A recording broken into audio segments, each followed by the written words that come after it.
Soalnya ada juga Pak dalam dan ketika ini ada juga mungkin ya sahabat Alisi juga menjumpai ketika ini minum kok ini rasanya agak kayak bau besi, yang ini juga minum kok ini ada rasa kayak semacam manis-manis, bukan iklan ya. Memang ada dalam ini memang dijumpai gitu. Nah, makanya kan ketika kita bicara tentang masalah air, apa yang Allah sudah siapkan di alam dan sepanjang itu tidak ada pencemaran, sudah layak minum, itu sudah dipakai aja. Berarti Allah sudah menyiapkan saringannya sekian lapis. Itu. Nah, ketika disaring lagi berarti tidak menganggap itu cukup. Berarti ini kurang ini berarti. Nah, itu berarti menganggap saringan yang Allah buat kurang. Nah, saya sih aneh kalau saya loh ya. Allah sudah mencukupkan bagi manusia dan hewan yang ada di atasnya. Kecuali manusia boleh membuat saringan begitu jika airnya menjadi tidak layak minum. Maka manusia diberi akal untuk membuat alat itu supaya air itu layak minum. Kembali seperti yang dimaksud di mata air itu yang Allah ciptakan itu, yang Allah munculkan itu. Nah, kemudian beda antara air yang ada di Indonesia yang mungkin tanamannya banyak kayak di Brasil juga yang curah hujannya tinggi dan sebagainya, kelembapannya tinggi. Ini berbeda dengan air yang ada di gurun. Kalau air di gurun itu hawanya kan panas, maka airnya rata-rata segar sekali. Untuk mengimbangi dengan cuaca panas itu. Cuaca. Berarti memang dalam artian memang ini secara umum ya. Secara umum ya. Nanti beda lagi dengan air Zam-Zam, itu air yang diberkahi urusannya udah bukan urusan masalah hukum alam saja, tapi udah ada kaitannya dengan keberkahan. Itu beda. Tapi secara umum air yang kamu temukan di gurun, mau di gurun mana saja, ini mesti rasa kesegarannya berbeda. Karena dia memang dibuat untuk menahan situasi panas yang ada. Di mana curah hujan yang sangat jarang tapi menghasilkan air kan. Kalau dipikir ya wah luar biasa memang, ya Allah ciptakan begitulah, ya maha ya gimana. Nah itu gambarannya kayak gitu. Jadi ini saya cuma ingin memberikan masukan ke teman-teman, yaitu kalau kita mau menyelesaikan persoalan umat, ya persoalannya apa? Misalnya layak air tidak layak dibuat layak, itu persoalan. Tapi kalau air sudah layak minum kemudian dibuat disaring lagi, itu ya kalau bahasa Jawanya mendua kali. Mendua kali berarti tidak percaya dengan yang sudah menyaring. Yang menyaring malaikat itu utusan Gusti Allah itu. Nah, itu dengan sekian lapisan gitu ya, itu seperti itu sampai dia ke sumur itu. Maka layaknya bagusnya itu yaitu tanah misalnya air tanah yang dibor airnya dia tidak layak minum, kemudian disaring lagi jadi layak minum, itu baru jempol. Menyelesaikan persoalan ya. Iya. Itu. Terus makanan juga sama. Ini air lah dari segi air ya. Kemudian kita dari segi makanan. Dari segi makanan katakanlah makanan pokok kita, kalau kita merujuk kepada bukunya Ibnu Qayyim itu pernah menyampaikan ketika ada kasus dia melihat ke kasus ada orang yang bersedih, kemudian diperintahkan Rasulullah untuk memakan bubur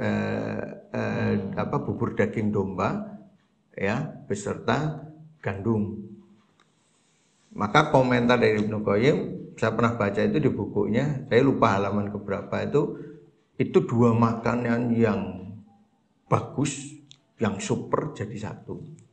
Berarti bisa dikatakan emosi, dalam arti ini berarti kan emosi kan, sedih kan emosi, ditangkal atau diobati dengan karena makanan. Emosi itu kan menguras energi dan darah, harus diberikan supaya orang itu tidak drop. Berarti tapi dari kalimat ini saya mengambil bahwa makanan pokok kita itu dua sebenarnya. Makanan pokok kita itu. Makanan pokok kita itu ya kayak gandum, biji-bijian lah ya, dan daging. Berarti masuknya gandum ini kan berarti lebih masuk kategori Ya karbohidrat kalau di Pak, Indonesia ya nasi lah.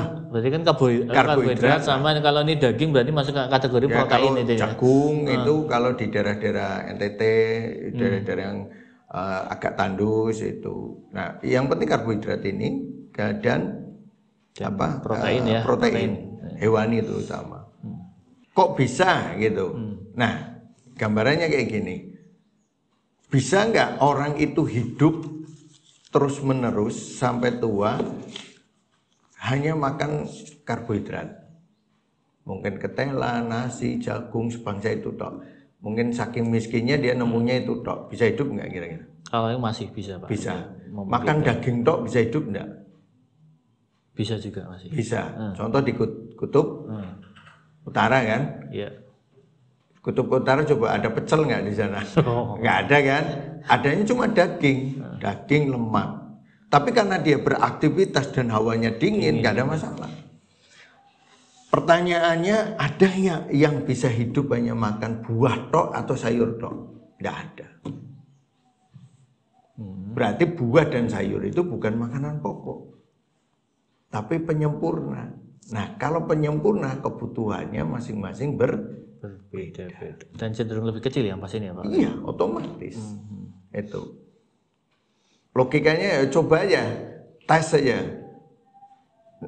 Misalnya orang di penjara, kasih aja ketela apa itu berbulan-bulan dia masih bertahan itu. Coba tiap sebulan aja kasih buah saja sama sayur. Dah, saya pengen lihat. Gitu. Sesuai dengan kondisi dan peruntukannya di dalam ini berarti kebutuhan manusia ya Pak. Nah itu makanya besar dan kecilnya yang ini tergantung. Misalnya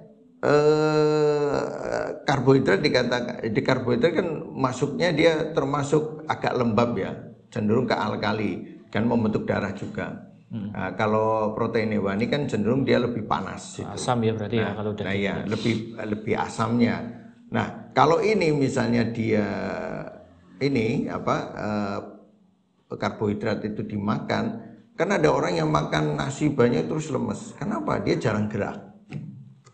Lemes. Syaratnya Pak, banyak gerak. Jadi intinya dari semua pembicaraan intinya ketika keseimbangan asam basa, ketika kamu makan yang banyak mengandung basa, harus diimbangi dengan pergerakan yang cukup untuk menghasilkan asam supaya basa ini menjadi basa yang rendah 7,4 ke arah netral itu ya.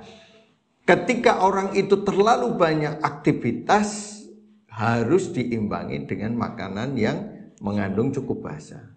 Tapi ketika orang itu makanannya terlalu basa, tidak diimbangi aktivitas yang cukup, maka darah akan menjadi hiperalkali. Seperti ditulisan di buku ini, hiperalkali dan itu menjadi sakit. Berarti sebenarnya masing-masing bisa dikategorikan ini basa, berarti ketika dalam artian cenderung atau aktivitasnya basa berarti tetap harus diimbangi dengan asam. Ketika asam berarti basa emang itu aja. Berarti tetap namanya keseimbangan. Kembali lagi ke pasangan ya Pak ya. Berarti keseimbang karena posisi juga membutuhkan nanti hasil akhirnya juga harus seimbang itu ya. Boleh nggak kita makan nasi banyak? Boleh. Daging banyak boleh. Pertanyaannya seberapa gerak yang kamu hasilkan? Berarti aktivitas asam yang dihasilkan itu. Nah, contoh misalnya kuning telur itu kalau masuknya itu jing ya, jing saripati. Saripati itu kan agak lembab itu. Nah, karena dia saripati agak lembab, biasanya orang itu jadi pekat. Darahnya pekat ketika dia tidak imbangi air putih dan tidak diimbangi gerak, tidak bisa dibongkar. Orang katakan kuning telur itu menyebabkan kolesterol dan sebagainya. Iya, jika tidak digunakan untuk gerak. Ada catatan khusus berarti Pak. Adirai makan kuning telur berapa? Banyak Pak itu Pak yang 20 per hari misalnya. Misalnya saya belum nanya si Adirai. Tapi rata-rata yang fitness itu kuning telurnya banyak. Tapi nggak kolesterol, kenapa? Gerak. Tapi coba tiap hari kuning telur mentah 2 tapi nggak pernah bergerak. Kolesterolnya mesti tinggi. Intinya Pak, imbangi. Ketika kamu makan banyak, imbangi dengan gerak. Nanti netral semuanya. Berarti makan banyak, bergerak banyak, air putih juga harus banyak.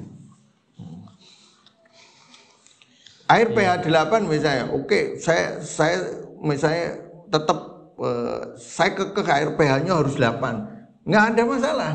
Tapi kamu olahraganya seberapa? Iya. Berarti ini kan dia olahraga cuma duduk di depan HP kayak gini ya drop tubuhnya. Tapi ketika kamu air pH 8, kamu harus naik sepeda sepanjang 100 km, 50 km tiap hari. Itu air pH 8 tiap hari nggak ada masalah. Air kelapa seminggu 2 kali nggak ada masalah. Tapi syaratnya itu. Jadi Allah menciptakan sesuatu itu dengan syarat. Masuk surga dengan syarat. Mau sehat dengan syarat. Jadi kamu pengen sehat, pengen makan itu boleh, syaratnya ini. Tapi kalau syarat tidak dipenuhi nggak akan pernah mendapatkan. Kita mau ke surga, syaratnya ada sholat, puasa, zakat, masuk Islam dulu. Tapi nggak dipenuhi, nggak pernah mencium baunya surga. Cuma sebatas angan-angan ya. Nah, saya pingin sehat, syaratnya sehat, tapi saya pingin makan itu boleh. Saya boleh nggak minum es? Boleh sehari sekali, boleh. Syaratnya apa? Olahragamu seberapa? Enggak olahraga, minumnya es terus, rusak tubuhnya. Boleh nggak makan daging tiap hari? Boleh, tapi kamu harus bergerak terus dan berada di tempat yang cenderung lebih sejuk. Tapi kalau di tempat yang panas, terik dengan dengan angin yang kurang, nggak bisa. Harus imbangi air putih yang banyak. Bergerak di tempat terik boleh, misalnya di kayak di Arab Saudi ya, itu kan panas terik makanya daging terus, tapi harus imbangi air putih dan gerak. Selalu harus kayak gitu seimbang. Tetap ya, dalam artian satu pasangan, dua ketika akan sesuatu berarti tetap ada syarat dan ketentuan yang memang harus dilakukan untuk dalam kondisi tetap seimbang, berarti tetap sehat itu ya Pak Uzi ya. Saya makan gulai boleh nggak? Sate boleh. Tapi kamu harus banyak gerak, air putihnya harus cukup. Dan biasanya masakan itu mesti ada ya sesuai dengan tubuhnya. Terus di dalam masakan itu bumbunya mesti menyertakan untuk penangkalnya. Itu seperti itu. Kayak sate mesti ada irisan bawang merah untuk mencegah penggumpalan darah. Tapi harus diimbangi air putih. Coba kalau habis makan sate, irisan bawang merahnya tidak dimakan, terus minumnya es teh, asik banget dah. Es teh itu, teh itu menyebabkan pori-pori di lambung mengecil, sehingga asam lambung susah keluar. Terus jadi stuck, ketika dingin itu semua organ itu stuck dulu sampai dia hangat. Kan ganggu penyerapan. Harusnya tapi enak kan, panas-panas makan sate, minumnya es teh.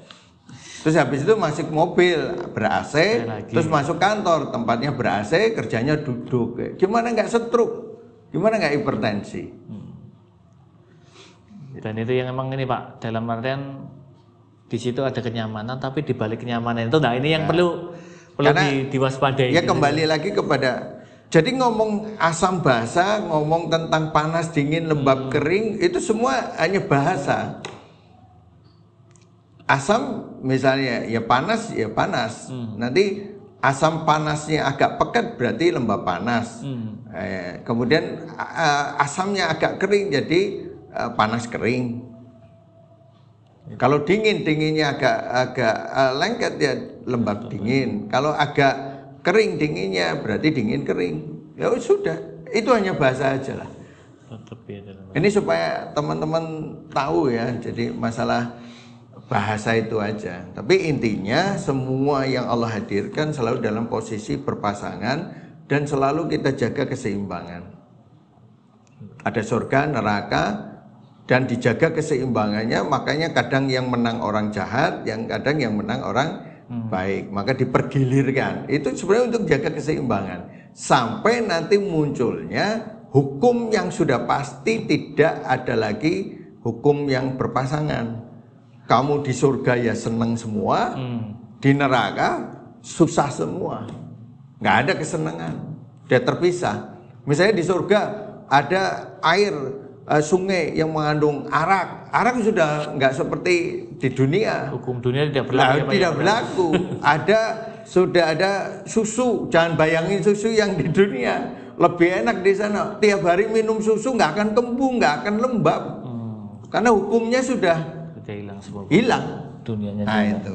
Nah ini supaya sepanjang kita masih di dunia, maka yang kita bicarakan hukum dunia. Jangan bicara hukum sudah di akhirat. Semua harus alkali, semua harus basah, semua harus asam, semua bukan begitu. Harus tetap dua ini. Tetap itu. Ya. Banyak sekali ya sahabat holistik terkait dengan asam basa, dan itu bisa dibawa kemana-mana. Yang intinya itu adalah dua hal yang saling berpasangan, yang tetap kalau kita masih di dunia berarti itu harus tetap dijaga dalam kondisi yang seimbang ya, dalam kondisi yang berpasangan seimbang itu. Mudah-mudahan bisa diambil hikmah, banyak manfaat. Insya Allah kita akan ketemu lagi dengan sharing-sharing yang lain, info-info yang lain. Tetap ikuti ya Holistik TV, kajian dengan Bapak Puji Hartanto terkait dengan materi holistik. Assalamualaikum warahmatullahi wabarakatuh. Waalaikumsalam.